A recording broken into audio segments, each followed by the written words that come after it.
ladies and gents, and welcome to the dungeon. So, I have to do this quickly. This is my recap for The Real Housewives of Atlanta, Season 11, Episode 17. Yes, it's already been 17 episodes. So, the episode actually starts off a little different today because they kind of do they have dual taping at the same time because it looks like they took off a couple of days production wise after Nini's party, and it looks like it was a mandatory thing because of what happened at Nini's party. So we see that Kandi meets up with Marlo as well as Portia, and Portia is definitely killing this whole pregnancy thing. She's definitely doing it. But here's the thing, we need to just go over some fun facts, as well as Eva met up with Shamari, and Tanya came over a little bit later. So let's start with them. Shamari does apologize to Eva, let her know that she understands that, it wasn't cool her getting that drunk and throwing up on her shoes. And Eva said, and also on my dress, but you know what, girl? It happens to the best of us. Trust and believe it happens to the best of us. And Shamari appreciated that. I don't like this whole thing of calling Shamari a drunk. I think we definitely get too comfortable just throwing certain labels and words around. Shamari is not a drunk. Shamari is someone who is used to being able to drink a certain amount and being okay. Now, I didn't say great, I said okay. She is a mom now, so she has post-pregnancy mom body, and clearly she hasn't adjusted to that yet. And that's what's going on here. So she's still drinking like how she used to when she was young, not younger, no, before she got pregnant, and now not having any alcohol and going to drinking like she used to. It's not working out too well. That's what I feel. You can't tell me any different. And it looks like, I said, oh, look at Tanya still rocking her natural hair. Okay. But again, she apologizes to Tanya as well, and Tanya was just like, it's okay. It's no problem. You're just trying to live life. I mean, you touch Tanya's cooter, you tried to go and eat Eva's nipple. Now, Shamari doesn't remember that stuff, so that's not good. But she has no idea what happened upstairs in Nini's room, and specifically in Nini's closet. So now she's getting the lowdown on how, because everyone else was up there, and Nini was not happy. Nini was not happy, but we thought that, okay, but she's still going to be okay. The rumor is that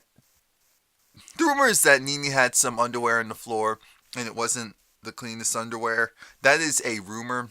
I don't know if that's true or not. But there's another rumor that maybe Nini had like a marijuana plant growing in there, and she didn't want that to be seen on camera, which I feel like if she talked to production, she could have, they could have scrubbed that. But I do understand where she is. I don't think it's legal in Atlanta yet. So, but her reaction was visceral. It was very visceral. And especially when Portia, apparently, Portia's a little irked at Kandi for Kandi going and reaching out to Nini, even though Kandi and Portia agreed that they would reach out to Nini together at some point. I guess Kandi felt like, well, that's cute, but let me just go and text her, because Nini wasn't talking to anyone over the phone. She was texting everyone. Marlo was texting Nini and said, I just feel like things got out of hand, but Marlo's on Nini's side. It sounds like when Nini went and ripped the camera guy's shirt, that was not the end of it. It sounds like at one point, Nini was cursing people out, trying to push them down the stairs and out of her house. And I'm assuming it's mainly production she was doing that too. But what Portia is making it sound like is that Nini at one point was almost like not physically touching Kandi, but kind of like, you can go too. And Kandi got out of the way like, okay, you don't have to tell me twice. But Portia was a different story, and because Portia was a different story, there was this belt that Portia, I guess, had on her dress, and the belt got off of her dress. And it sounds like maybe Nene was tugging at the belt, which that is a violation if it happened. So I understand why Portia is very over it. It's a situation that got blown out of proportion.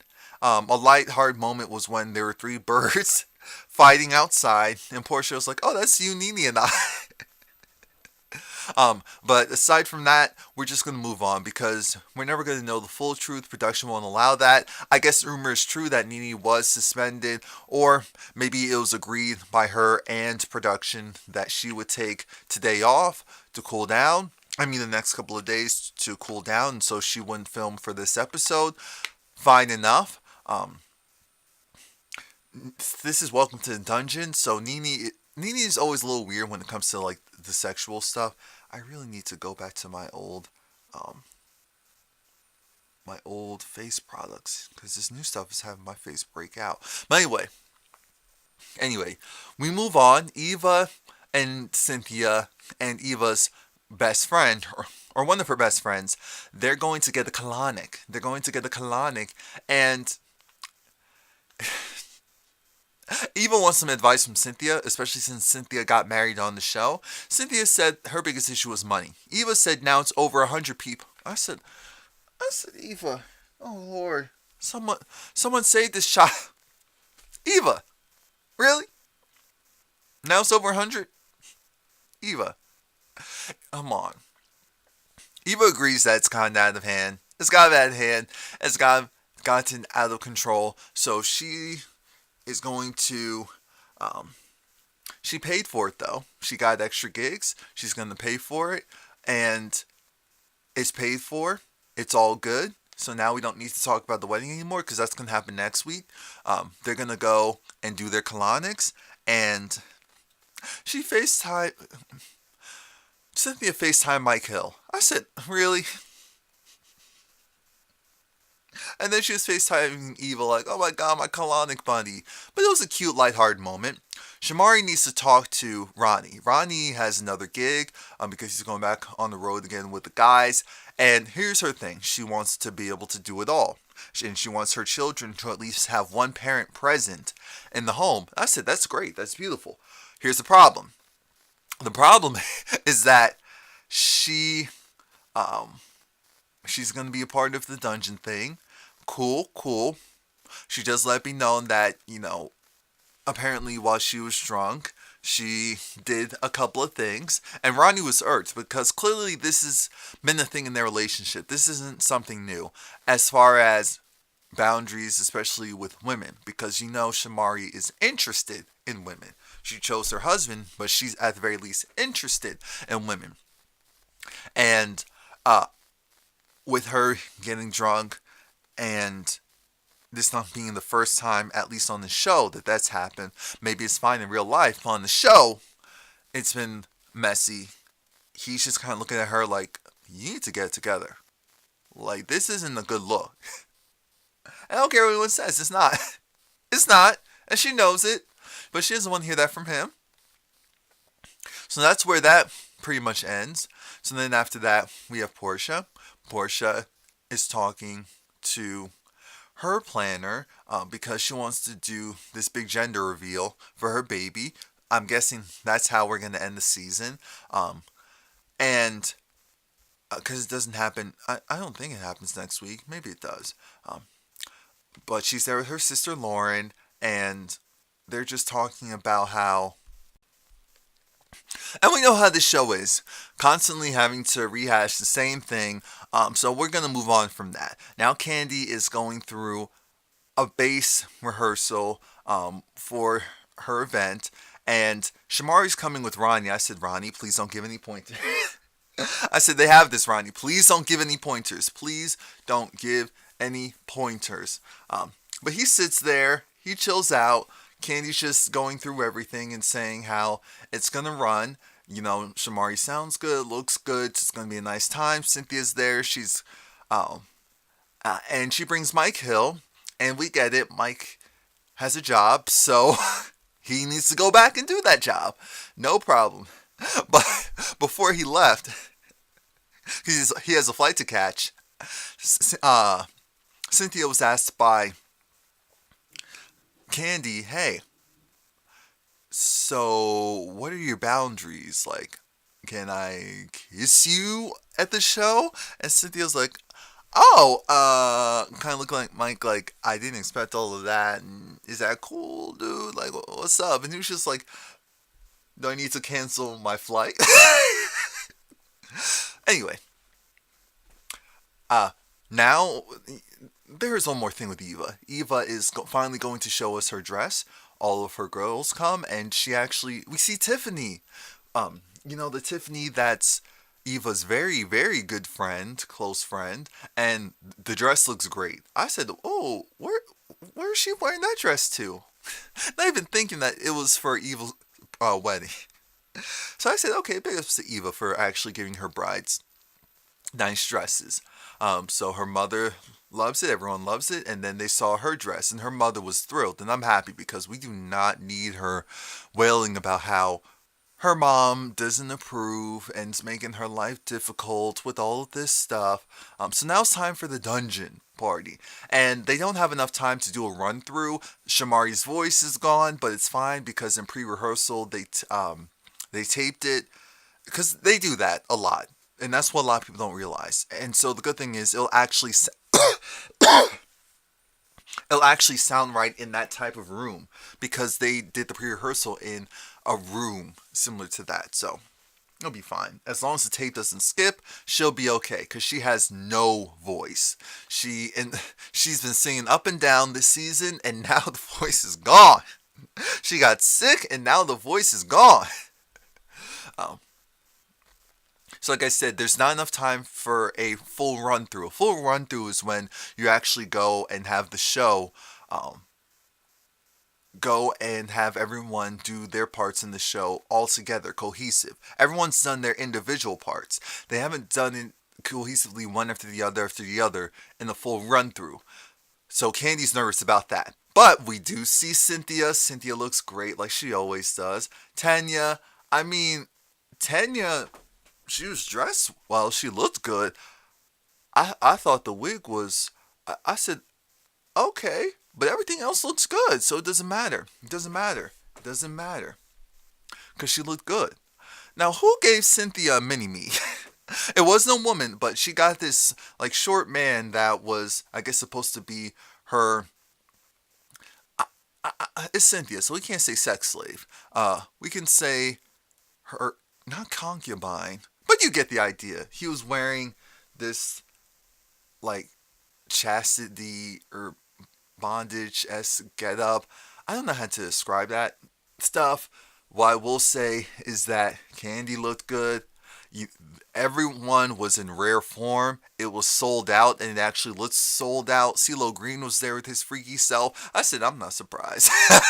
I am not surprised. And I'm sure there was other celebrities there that probably just didn't want to be put on camera. Yes, there are some celebrities that actually don't. And it went off well. From everything that we saw, it went off well. Everyone did what they were supposed to do. They had, impromptu stripper dances. Shamari did her thing. I like the song that Kandi did for them. And I said, see, Kandi knows how to write a song. It's just about getting it to the right people to sing and perform. Because she does that, and Kandi can definitely still write for people today. Absolutely. I mean, she's in Atlanta. She could definitely write for some of these rappers, some of these. It's not a problem. So now we get to Shamari kills it. Looks great. Now we get to Cynthia. She comes out there, and everything looks good. But then we get to Kandi says, Cynthia, how wet are you? I said, you're asking Cynthia? And I forgot what her answer was, but I think she said very or something. I don't know. But Marlo was there to show support. Marlo and her read like the devil's mistress. And Marlo was over that. She said, oh, this is too lesbianic for me. Tanya was just like, oh boy, go for it, go for it. Now, backstage, Marlo had a couple of things to say. Marlo was like, Cynthia, you and Katie was doing some freaky stuff. Uh, but she wanted to be more serious. She wanted to talk to Shamari because Tanya, I guess she was very excited. I don't know if she was drinking at that point, but she was a little bit over the place. I mean, she was kind of like pushing Marlo. I said, okay, Tanya, your feelings are going to be hurt soon. Marlo isn't the one. But then Marlo's like, look, my issue wasn't really with Tanya. My issue is with, you two birds of a feather flock together when it comes to that drinking I see. And Shamari, maybe you have some issues and you need to talk with someone because whenever you drink, things go left. And I'm thinking, okay, that's fair. But to call her an alcoholic, and remember, Shamari did not have her voice, so she couldn't defend herself. So thankfully, Tanya decided to be the mouthpiece that night. And so then Tanya was like, look, I am not a mother of two, and I am not married. And I'm not also, pursuing a career all at the same time. So if she wants to go out, like once a week, hang out with her girls, drink, have a good time, and sometimes it doesn't go the way that it should, it'll happen. And I said, Tanya, how'd you not get a peach? I've been liking you like most of this season. Oh yeah, Shamil was there too. But the party went down the hitch. Marlo kind of backed off after that because she said her piece, so there was no need to say anything else. She kind of, I think, like whipped Tanya for a bit, but that was pretty much it. Nene comes back for the wedding, and there's going to be a little bit of drama at the wedding. So that's it. Please like, comment, subscribe. Oh yes, show my other channels support, Romie Whispers ASMR. I am reviewing Married to Medicine, LA, so let's jump into that. That'll be up next.